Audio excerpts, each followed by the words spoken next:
আজকে তোমাদের সাথে চিড়ের কদম রেসিপিটা শেয়ার করতে চলেছি। অসাধারণ একটা রেসিপি, আর একদম ঘরে থাকা উপকরণ দিয়ে সেই রকম কোনো কিছুই কিন্তু বাড়তি দরকার নেই। একবার এইভাবে ট্রাই করতে পারো, খেতে কিন্তু দারুণ লাগে। তো দেখো, এখানে আমরা যে রেসিপিটা ট্রাই করব তার জন্য এখানে আমাদের যেটা মেন জিনিস সেটা হচ্ছে চিড়ে। তো এখানে আমি আমার পরিমাণ মতো করব, তোমরা যে যেরকম করবে সেই বুঝে পরিমাণগুলো নিয়ে নেবে। তো দেখো, এটা কিন্তু চট করে দেখে বুঝতেই পারবে না যে এটা কি দিয়ে বানানো।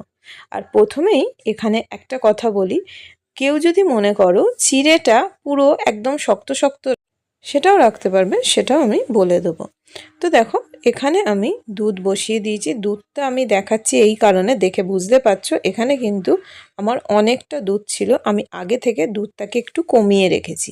আর দুধটা কিন্তু জাল দিয়ে দিয়ে একদম পুরো শুকিয়ে দেবো, একদম কিন্তু ঘন হয়ে যাবে। আমাদের সেই অনুযায়ী কিন্তু ফুটিয়ে যেতে হবে। তো সেই জন্য কিন্তু দুধটা আমি বসিয়ে রেখেছি। আর এদিকে দেখো, আমি একটা বাটির মধ্যে কিছু পরিমাণ চিড়ে এখানে দিয়ে নিচ্ছি। চিড়েটাকে কিন্তু ভালো করে আমরা জল দিয়ে ধুয়ে নেব। চিড়েটা ধোয়া হয়ে গেছে। আর এদিকে দেখো, দুধটা পুরো কিন্তু শুকিয়ে এই রকম কিন্তু হয়ে যাবে একদম। তো এটা এখনও বসানো থাকবে, একদম পুরো ঘন করে দেবো। এরপর দেখো, চিড়েটা ধোয়া হয়ে গেছে। যেটা তোমাদের বলছিলাম যে কেউ যদি চিড়েটা মনে করো যে একটা একটা রাখবে, একটু শক্ত রাখবে, তাহলে কিন্তু চিড়েটা একদম জলটা ঝরিয়ে পুরো একটা ছড়ানো জায়গায় রেখে দেবে।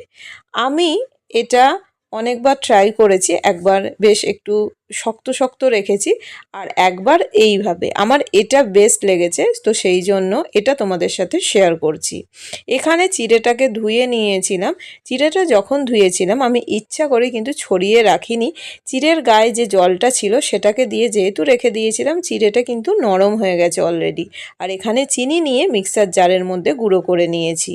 তো দেখো, মিষ্টি যে যেমন খাও সেই বুঝে দিও। এখানে আমি 2 চামচ মতো ঘি দিচ্ছি, আর এটা যে দুধটাকে শুকিয়ে নিয়েছিলাম সেটা দিয়ে দিচ্ছি। তো যেটা বলছিলাম যে চিড়েটা যদি কেউ মনে করো যে ঝরঝরে রাখবে, তাহলে জলটা কিন্তু ভালো করে ঝরিয়ে নেবে, তাহলেই কিন্তু এটা ঝরঝরে হয়ে যাবে।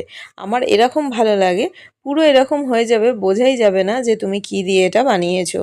আর এখানে দিয়ে দিচ্ছি কিশমিশ আর কাজু, আর একদম ঘরে থাকা উপকরণ দিয়ে। এখানে কিন্তু কোনো রকমের নারকেলের ব্যবহার আমরা করব না। নারকেলের ব্যবহার করলে, আমি নারকেল একবার দিয়েছিলাম, নারকেলেরই স্মেলটা ছাড়ে।